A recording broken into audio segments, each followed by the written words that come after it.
for another book review. So once again, the fan is in the background and I'm kind of quiet and right up against the mic so that you can hear me because it's the odd time of the day I have to record. So today, let's chat about Toil and Trouble, a woman's history of the occult by Elise, and I'm probably gonna, or Lisa, my bad, wow. Lisa, the next name is the thing that trips me out. It's Kröger, but with a weird symbol over the O, so I'm sure I'm mispronouncing it. And Melanie R. Anderson. So this book is very similar to another one that I just recently talked about. That was the occult book. And it kind of filled one of the things that book's reviews were mad about for this one. So this goes over specifically mostly American history of the occult and women. And it has a little bit of everything. There's a few figures that aren't necessarily American, but it mostly focuses on here. You've got your classics, Marie Laveau.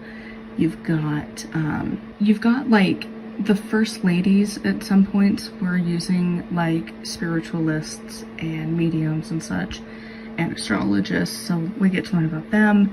Like, it's got a lot that honestly I did not know. You've got your classic stuff as well.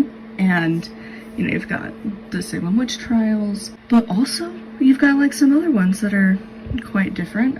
You've got Stormy Daniels, and you've got the actual modern names that I was anticipating the other one to really talk about, which was like Starhawk, and you've got Selena Fox. Like, there's a lot of really good information in here, and it's a little bit longer than the other book.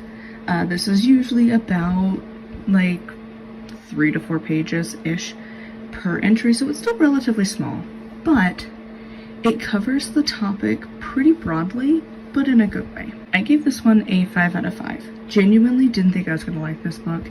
Ended up loving it.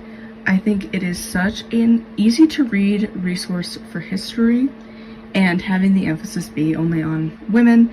And there was one that's like a ish on the women because the person kind of, there wasn't the terminology for non-binary, but that's kind of where it moved towards. So there's one that's what they decided to use as they them.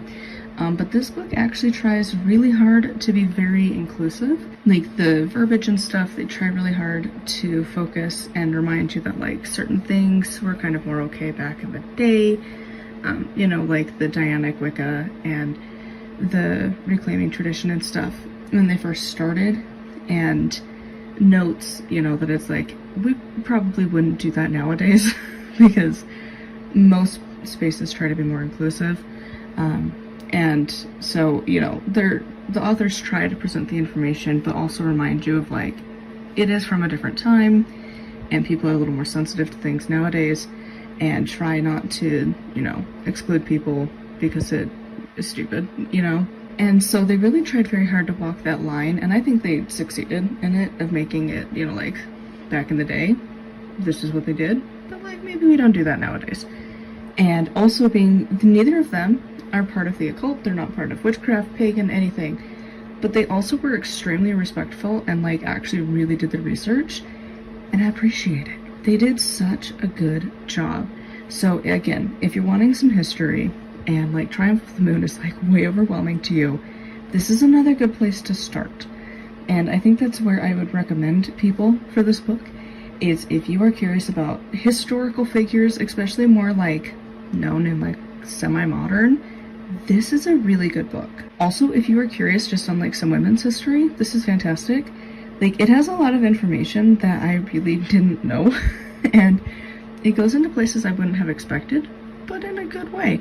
Like, it talks about like pop culture, like Elvira and how it relates to witchcraft and stuff. So overall, I definitely love this book, and I highly recommend it. So anyways, keeping this short and brief because I don't feel particularly well. So I would love to know your thoughts on this one in the comments down below.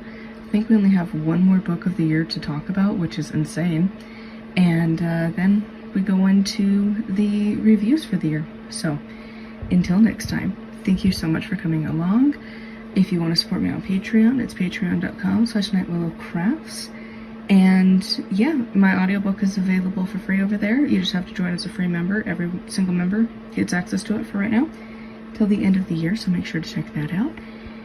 And make sure to like, comment, and subscribe. And until next time, thank you so much for coming along for these not so great audio recordings for a minute. I'm hoping that here in the next week or two I can get back on camera, but you know, life is crazy right now. So anyways, until next time, thank you so much for watching and for listening to me ramble, and blessed be.